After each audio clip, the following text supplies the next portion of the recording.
Radhe Radhe guys. इस बार षटतिला एकादशी 25 जनवरी को मनाई जाएगी।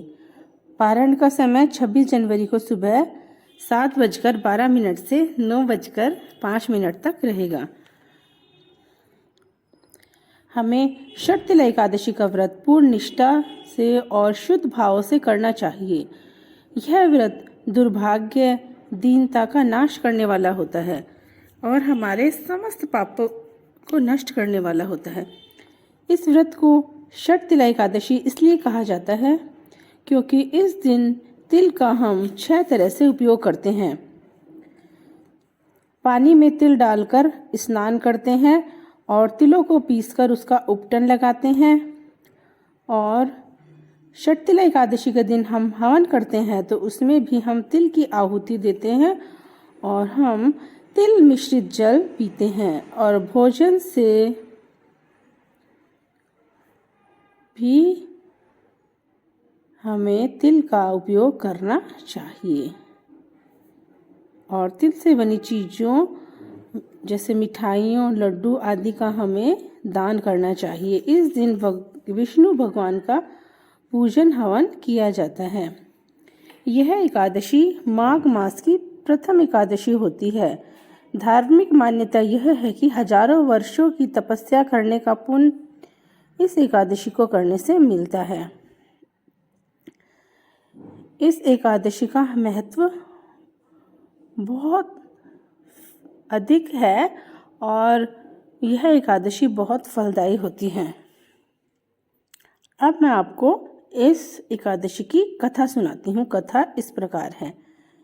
एक बार की बात है, एक ब्राह्मणी थी। उसके पति का देहांत हो जाता है। तब वह श्री हरि की सेवा में लग जाती है और श्री हरि की पूजा पाठ करती है और उसने 1 महीने तक व्रत किया। परंतु वह जो ब्राह्मणी थी व्रत तो करती थी, पूजा पाठ भी करती थी, परंतु वह कुछ दान नहीं करती थी। तब भगवान ने सोचा, ये ब्राह्मणी मेरी इतनी पूजा पाठ, व्रत, उपवास करती है, परंतु इसे पूर्ण रूप से फल की प्राप्ति नहीं होगी। इसलिए भगवान स्वयं उसके यहाँ भिक्षा लेने गए और उन्होंने ब्राह्मण का वेश धारण किया। पर जैसे ही वे ब्राह्मणी के घर पहुँचे, वे मौन होकर खड़े हो गए। तब ब्राह्मणी ने उनसे कई सारे प्रश्न पूछे पर उन्होंने कोई जवाब नहीं दिया। बस वो अपनी झोली को आगे करके खड़े हो गए। तब ब्राह्मणी को बहुत गुस्सा आया और उसने गुस्से में एक मिट्टी का ठेला भगवान के ऊपर फेंक कर मारा। तब भगवान अपनी झोली में उस ठेले को घाल कर ले आए। कुछ समय पश्चात ब्राह्मणी में बहुत ज़्यादा कमजोरी आ जाती है और जैसे जैसे उसकी उम्र बढ़ती है, एक दिन वह मृत्यु को प्राप्त हो जाती है। उसकी मृत्यु होने के पश्चात जब वह विष्णु लोक में जाती है, तब उसे एक मिट्टी की कुटिया मिलती है।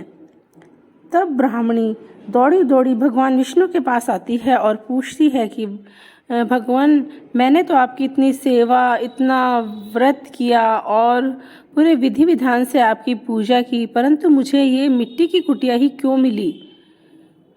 मुझे फल की प्राप्ति क्यों नहीं हुई? तब भगवान ने उससे कहा कि तुम्हारे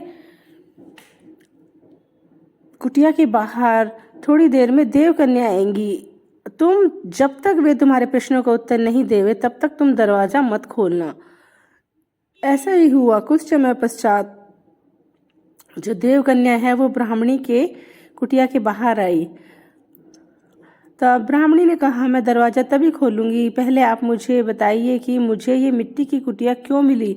तब देवकन्याओं ने उन्हें षटतिला एकादशी करने का विधान बताया और कहा कि तुमने कभी दान नहीं किया था, इस वजह से तुम्हें यह मिट्टी की कुटिया मिली है। और उसने दरवाज़ा खोल दिया और वो देवकन्या अंदर आ गई।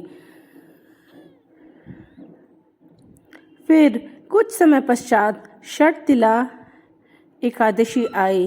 तब उस ब्राह्मणी ने विधि विधान से षटतिला एकादशी का व्रत किया। दशमी तिथि को जागरण किया और एकादशी को व्रत किया। फिर विधि विधान से उसका पारण किया और दान पुण्य किया और फिर देखते ही देखते चमत्कार हो गया। जो ब्राह्मणी की कुटिया थी वह तो महल बन गई और जो ब्राह्मणी थी वह रूपवती हो गई और उसके घर में धन्य धान्य की कोई कमी नहीं रही। उसका जो दुर्भाग्य है वह सौभाग्य में बदल गया। बोलिए विष्णु भगवान की जय हो। हे श्री हरि, आपने जैसी कृपा उस ब्राह्मणी पर की वैसी ही सब पर करिएगा, कहते पर, सुनते पर और हुकारे भरते पर। षटतिला एकादशी के दिन हमें दान पुण्य भी करना चाहिए। हमें षटतिला एकादशी का संकल्प दशमी तिथि से ही लेना चाहिए। उस दिन हमें पूरी रात जागरण करना चाहिए और दूसरे दिन हमें श्री हरि का पूजन करना चाहिए। पूजन के दिन हमें सीताफल, धूप, दीप, नैवेद्य,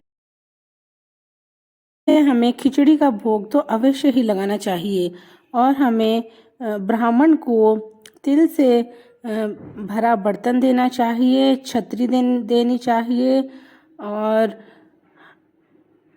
फल फ्रूट जो ऋतु फल होते हैं वो देने चाहिए। और तिल का दान बहुत ज़्यादा श्रेष्ठ माना जाता है। कहा जाता है यह जो एकादशी होती है यह हमारे सारे पाप कर्मों को नष्ट करती है। Thanks for watching. इसी तरह के वीडियो के लिए मेरे चैनल को लाइक, शेयर और सब्सक्राइब करें।